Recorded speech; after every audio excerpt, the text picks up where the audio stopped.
ഈ കാണുന്ന ബോഡി ഞാൻ മെഡിസിൻ അടിച്ചിട്ടാണ് ഞാൻ ഉണ്ടാക്കിയത്.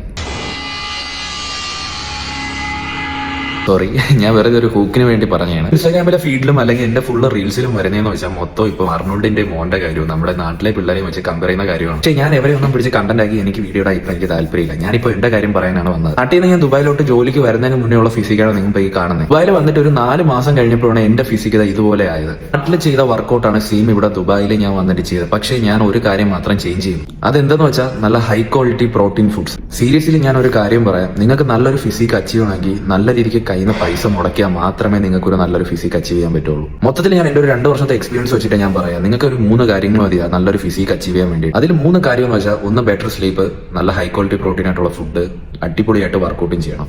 വർക്കൗട്ട് ചെയ്യുമ്പോൾ ചുമ്മാ വേദന എടുക്കുമ്പോൾ നിർത്താതെ മാക്സിമം ഫെയിലർ വരാൻ നിങ്ങൾ അടിച്ച് നിർത്തണം. ഞാൻ ഇവിടെ വന്നിട്ടുള്ള ഫുഡ് കഴിച്ചതിൽ മാക്സിമം എന്റെ കോസ്റ്റ് എനിക്ക് തോന്നുന്നു ഒരു 1 lakhിനുള്ളിൽ കാണും. ഞാനിത് ചിലവാക്കിയിട്ടല്ല കഴിച്ചത്, ഹോട്ടലിൽ നിന്നുള്ള ഫുഡും അങ്ങനെ അത്യാവശ്യം മെയിൻറ്റെയിൻ ചെയ്തിട്ട് പിന്നെ ജിമ്മിലും പോയി സെറ്റ് ചെയ്തിട്ട്. സോഷ്യൽ മീഡിയയിലെ ഇൻഫ്ലുവൻസർമാരെ കണ്ടിട്ട് നേരെ പോയി ജിമ്മിൽ പോകും മോട്ടിവേറ്റ് ആയിട്ട്. അവരെ പോലത്തെ ഒരു ഫിസിക്ക് നിങ്ങൾക്ക് പക്ഷേ അത് അച്ചീവ് ചെയ്യാൻ പറ്റത്തില്ല. ഒരു ഒറ്റ റീസൺ ആണ് മണി. അതാണ് സത്യം പറഞ്ഞാൽ നമ്മളെ റിയാലിറ്റി. ഇപ്പൊ ജിമ്മിൽ പോകുന്നവരൊക്കെ പൊക്കോളൂ, ആരെയും ഞാൻ ഡിമോട്ടിവേഷൻ ആക്കുന്നതല്ല. പക്ഷെ അതിന്റെ കൂടെ നിങ്ങൾ എന്തെങ്കിലും ഒരു പാർട്ട് ടൈം ജോബ് കണ്ടെത്തി കുറച്ച് പൈസയൊക്കെ സെറ്റ് ചെയ്ത് ബോഡിക്ക് വേണ്ടി ഇൻവെസ്റ്റ് ചെയ്യാം. അപ്പൊ നിങ്ങൾക്ക് തനിയെ തന്നെ നിങ്ങൾക്ക് അതിന്റെ റിസൾട്ട് മനസ്സിലാവും. അപ്പൊ ഓക്കെ, ബൈ.